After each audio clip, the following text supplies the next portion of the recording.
आता नहीं आता? श्रीमद् भागवत में नहीं आता। नहीं आता, बिल्कुल नहीं आता। क्योंकि सुखदेव जी राधा रानी को परम गुरु मानते थे। जब राधा रानी का नाम ही श्रीमद् भागवत जी में नहीं दिया तो विवाह का उल्लेख कैसे हो सकता है? लेकिन श्रीमद् भागवत जी को छोड़ के 12 ग्रंथ ऐसे हैं जो हमारी लाडली जी के विवाह का उल्लेख करते हैं।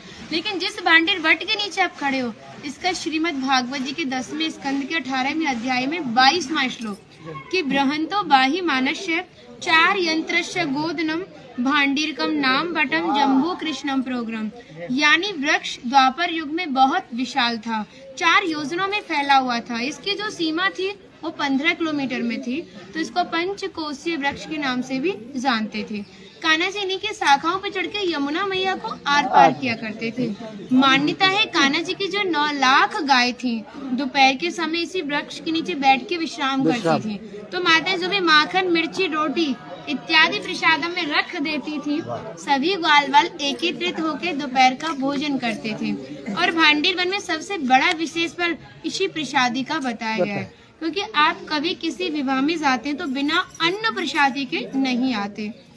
आप तो लाडली जी के विवाह स्थल ही आए हो। यहाँ पर जो दुर्वासा मुनि थे, जो दूब घास होती है उसी का रसपान करते थे।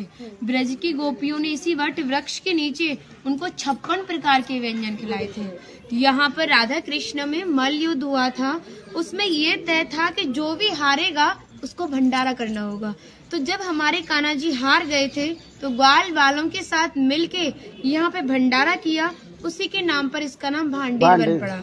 यहाँ पर ब्राह्मण पत्नियों ने भी कान्हा जी को भोजन प्रसादी खिलाई है और ठाकुर जी ने ब्रजवासियों से ये टुकड़े मांग के पाए थे, तभी नाम दिया था इसका मधुकरी।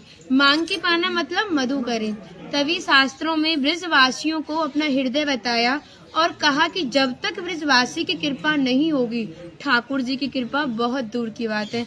यानी सर्वप्रथम ब्रजवासी की कृपा होना बहुत जरूरी है, जब ही हमारे ठाकुर जी हमारे ऊपर कृपा करते हैं। हमारी राधा रानी ने स्कंद पुराण में इस स्थान के बारे में ये कहा था कि जो भी गुप्त वृंदावन आएगा वो मोक्ष को प्राप्त होगा। यानी भांडीर वन को ही उन्होंने गुप्त वृंदावन कह के संबोधित किया। तो कान्हा बोले तुम इतनी बड़ी बात को कह रही हो, लोग पाप करेंगे और सीधे दौड़े भांडीर वन चले जाएंगे, क्योंकि आपने तो मोक्ष धाम ही भांडीर वन को कह दिया। तब हमारी लाडली जी ने कहा नहीं कान्हा, मैं जिस पर विशेष कृपा करूंगी, जिसके प्रति मेरी भक्ति भाव दोनों सच्चे हैं और भक्त मेरी शादी में उपस्थित है। यानी आज से 5,500 वर्ष पूर्व आप इस स्थान पर थे। मनुष्य तो कोई था नहीं, तो अपने आप को कीड़े मकोड़े घास फूस पतझड़ इत्यादि अपने आप को मान सकते हो। जो भक्त उनकी शादी में उपस्थित